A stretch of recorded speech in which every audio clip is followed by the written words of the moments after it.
बिस्मिल्लाहिर्रहमानिर्रहीम अल्हम्दुलिल्लाहि रब्बिल आलमीन वस्सलातु वस्सलामु अला रसूलिहिल करीम अम्मा बाद अऊज़ु बिल्लाहि मिनश शैतानिर रजीम बिस्मिल्लाहिर्रहमानिर्रहीम क़ुल हुवल्लाहु अहद अल्लाहुस समद लम यलिद वलम यूलद वलम यकुल लहु कुफुवन अहद सदक़ल्लाहुल अलिय्युल अज़ीम। वक़ाल नबी सल्लल्लाहु अलैहि वसल्लम मन क़ाल ला इलाहा इल्लल्लाह दख़लल जन्नह औ कमा क़ाल अलैहिस्सलातु वस्सलाम। అమిత దయగలవాడు, ప్రేమించువాడు, సృష్టికర్త, విశ్వకర్త, పరమదాత, నిరాకరుడు, గంభీరుడు, శాశ్వతుడు మరియు 70 తల్లుల కంటే ఎక్కువ ప్రేమ గలవాడైన అల్లాహ్ యొక్క దయాకరణ వలన సోదరులారా, మనమందరము ఈరోజు విశ్వాసం అంటే ఏమిటి దీని గురించి తెలుసుకోబోతున్నాం.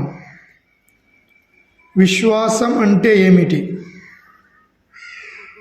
ఈ ప్రపంచంలో ఈ కన్నులతో మనము చూడలేని, మనకు కనబడని వస్తువులను, ప్రదేశాలను మనస్ఫూర్తిగా ఉన్నాయి అని నమ్మేదాన్ని విశ్వాసం అంటారు తెలుగులో. ఉర్దూలో కానీ అరబీలో కానీ ఈమాన్ అంటారు. ఉదాహరణకు, అల్లాహ్ మనకు కనబడడు. అల్లాహ్ను మనము ప్రపంచంలో చూడలేము. స్వర్గము మనము చూడలేదు, నరకాన్ని మనము చూడలేదు, దేవదూతలను మనము చూడలేదు. కానీ యథార్థంగా, సత్యముగా ఇవన్నీ ఉన్నాయి అని మనస్ఫూర్తిగా నమ్మేదాన్ని విశ్వాసం అంటారు. మరియు అల్లాహ్ అంటే ఎవరు? దేవుడు అంటే ఎవరు? ఖురానే మజీద్లో ఒక సూరా ఉంది, దానిని సూరే ఇఖ్లాస్ అని అంటారు. కుల్ హువల్లాహు అహద్.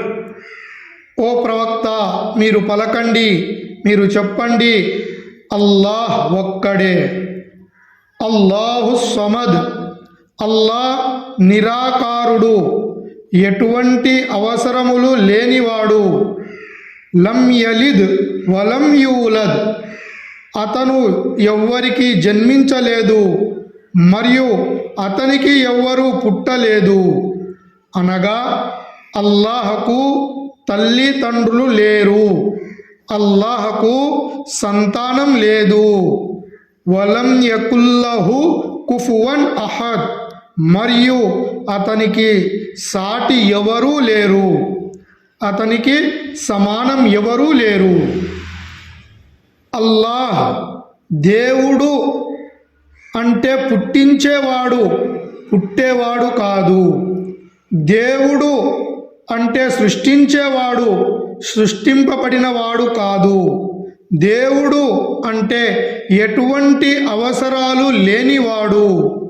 ఆకలి, దప్పిగా, బట్టలు, సంతానం, వ్యవసాయం, నిద్ర, ఎటువంటి అవసరాలు లేనివాడు దేవుడు.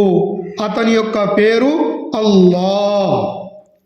కాబట్టి సోదరులారా, మనమందరము ఇహలోకంలో, పరలోకంలో విజయాన్ని పొందాలి అంటే ఈ పూర్తి ప్రపంచాన్ని, ఆకాశాలను, భూములను, పర్వతాలను, సముద్రాలను, నక్షత్రాలను, సూర్యచంద్రులను, మానవులను, జంతువులను, పూర్తి సృష్టిని సృష్టించిన సృష్టికర్త అయిన ఆ అల్లాహ్ను మనస్ఫూర్తిగా నమ్మాలి.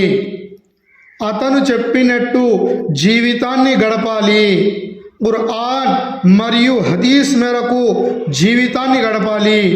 అప్పుడే మానవుడు ఇహపరలోకములలో విజయాన్ని పొందగలుగుతాడు. అల్లాహ్ తబారక వ తఆలా మనందరికీ సృష్టికర్త అయిన ఆ అల్లాహ్ను ప్రార్థించే భాగ్యాన్ని ప్రసాదించుగాక. ఆఖరి శ్వాస వరకు ఖుర్ఆన్ మరియు హదీస్ మేరకు జీవితాన్ని గడిపే భాగ్యాన్ని ప్రసాదించుగాక. ఆమీన్. ఒమా అలైనా ఇల్లల్ బలా.